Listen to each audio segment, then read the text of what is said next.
last few days, I've been researching exactly who must be responsible for our weather warfare, if that's what we are being subjected to. I'm not excluding the possibility of acts of God.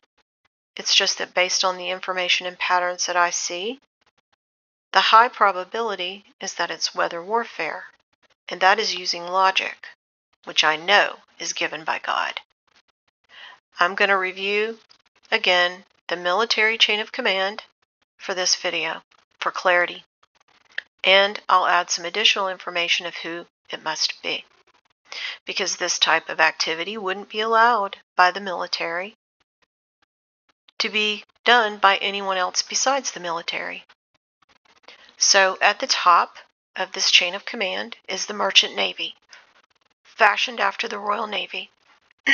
Here's a propaganda poster from World War II highlighting the role of Britain's Merchant Navy in that war, and it's listed on the Merchant Navy Wiki homepage, this poster.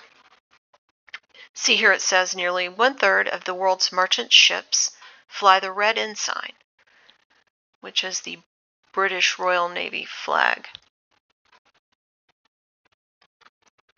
So, the Merchant Navy is at the top. There's a bit about Admiralty law, which I don't really understand. But in the United States, the Merchant Navy is called the U.S. Merchant Marines. See, it lists what they're called in each country. In the U.S., it's called the U.S. Merchant Marines. Directly under that is the NOAA.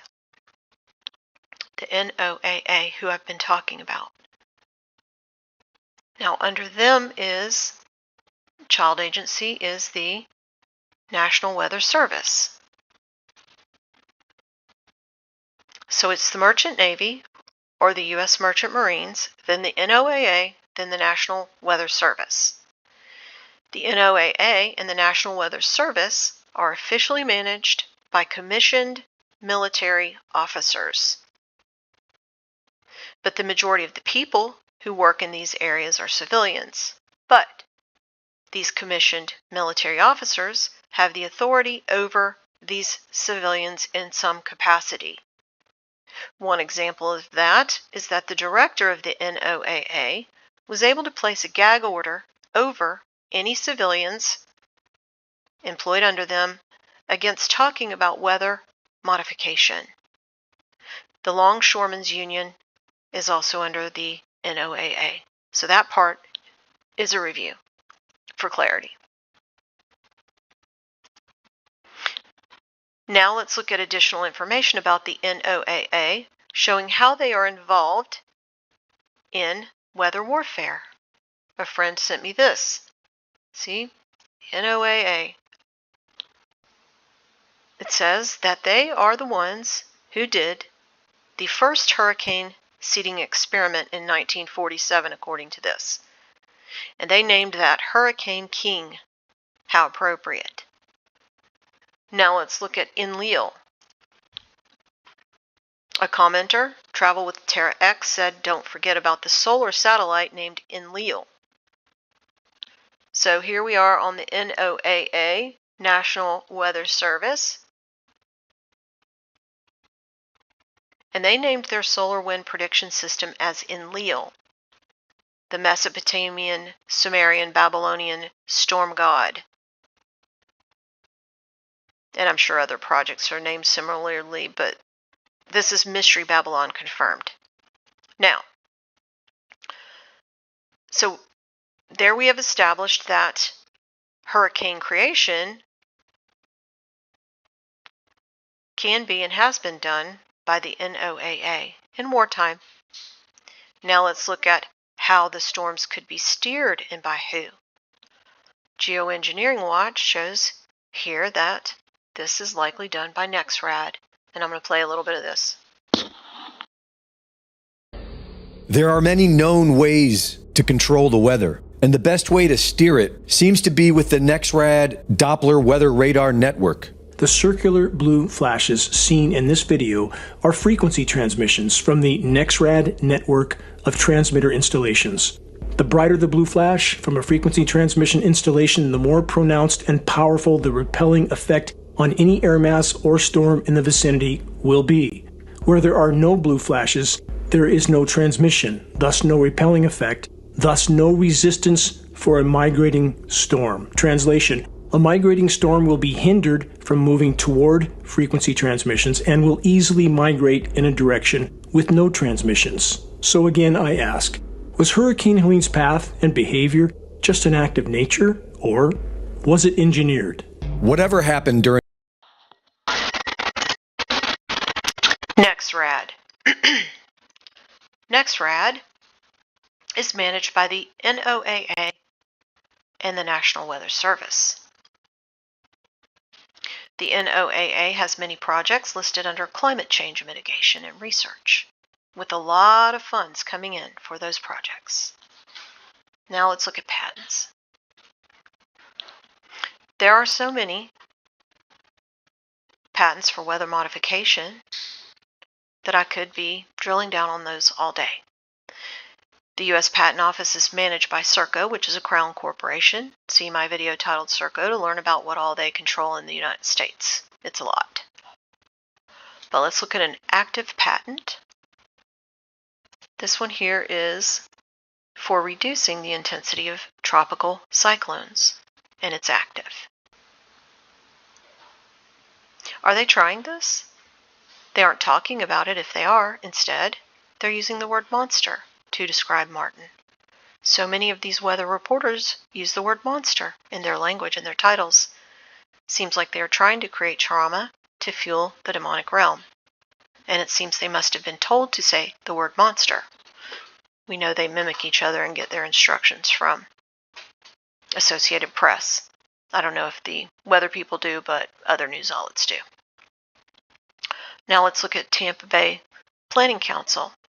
They did a simulation exercise called Phoenix, I think in 2020, which almost identically simulated Hurricane Milton, including the precise location of landfall, which is Indian Rocks in Tampa, which is what is all over the Weather Channel, is what they're discussing as the location of landfall. And that's just a small little beach in Tampa.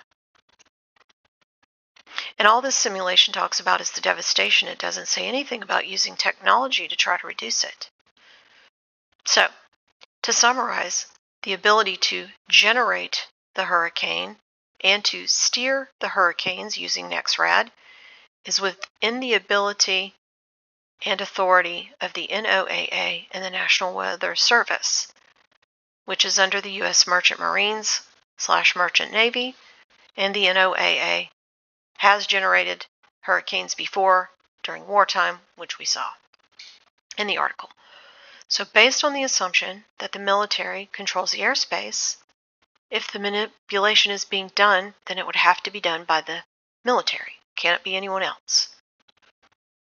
Another thing, Katy Perry performed on top of a hurricane-shaped stage in the Australian Football League Grand Final on September 28th. Which is when Helene hit. It actually hit September 27th here in the U.S., but that would have been the 28th in Australia.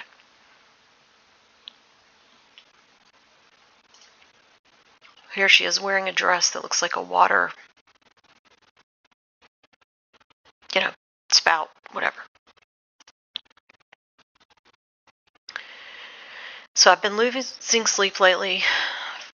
First I was worried that Helene might hit here, just miss me in my area of Appalachia. I do have family and friends and co-workers in Milton's path, so I'm worried about that. I have seen my share of catastrophic situations in the past, and I live with some pretty difficult situations ongoing. But a commenter reminded me of these Bible verses, which I don't do enough, or don't read enough on this channel. So I'm going to read here from Luke 21:25 first. There will be signs in the sun, moon, and stars on the earth. Nations will be in anguish and perplexity at the roaring and tossing of the sea. Be careful, or your hearts will be weighted down with carousing, drunkenness, and the anxieties of life. and that day will close on you suddenly like a trap. For it will come on all those who live on the face of the whole earth. Be always on the watch, and pray that you may be able to escape all that is about to happen, and that you may be able to stand before the Son of Man. Now in Matthew, I'll read about when Jesus calmed the storm. Then he got into the boat, and his disciples followed him.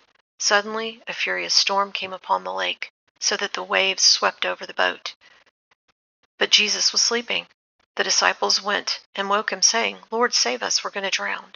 He replied, "You have little faith. Why are you so afraid?" Then he got up and rebuked the winds and the waves, and it was completely calm. Thanks for listening.